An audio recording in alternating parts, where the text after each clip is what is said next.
Ngayon guys, meron akong gustong i-share sa inyo about dito sa NBI clearance, itong bagong update nila ngayong July 2026. Marami kasing nagtatanong doon sa ating previous tutorial, bakit nawala na yung schedule ng appointment. So, direkta na ito sa payment. So, ituturo ko sa inyo guys yung bagong update ng NBI clearance. Then, ano ba yung mga bagong patakaran nila ngayon, 2026. Para makakuha tayo ng NBI clearance, so itap natin sa ating browser, clearance.nbi.gov.ph. Pupunta po tayo dito sa register as new account. Then, fill up pa natin to guys. Dapat guys yung mobile number natin active kasi dito sisend ni NBI clearance yung OTP. Then, ganoon din guys tong email address natin, kailangan din active. So, fill upan natin.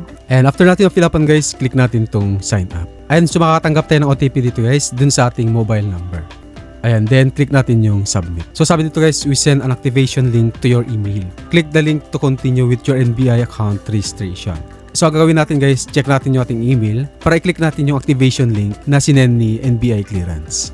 Ayan guys, meron na tayong natanggap na email from NBI. So click natin to guys yung activate. And so your account is activated, you may now log in. So balik tayo dun sa NBI clearance website, then ilagin natin yung ating account. So ilagay natin yung email address na ginamit natin doon kanina, then yung password na create natin kanina. Then login. And guys, nakapag-login na tayo dito sa NBI clearance natin. Then bago natin i-click yung apply for clearance, so click muna natin to guys yung edit information para ma-edit natin yung mga kulang na information. So makita naman natin to guys yung mga importanteng information na kailangan natin fill upan. Yung may mga asterisk na gaya nito. After natin makumpleto yung mga information dito, so wag natin kalimutan na i-click yung save information. Then click natin yung submit. So ngayon naman guys, i-click natin tong apply for clearance para makapag-apply na tayo ng NBI clearance.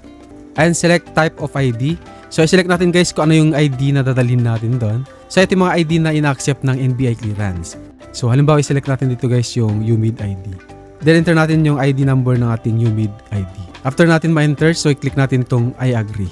Then select natin guys kung saan branch tayo magpapa-appointment. So nandito naman guys yung mga available na branch. So halimbawa pipili natin dito yung UN. So napansin nyo guys, wala na yung date of schedule. So direct na tayong pipili ng payment option dito sa baba. So tinanggal na kasi ng NBI clearance yung date of schedule. So ang pinaka date of appointment natin guys, kung kailan tayo nagbayad, yun din po yung date of appointment natin.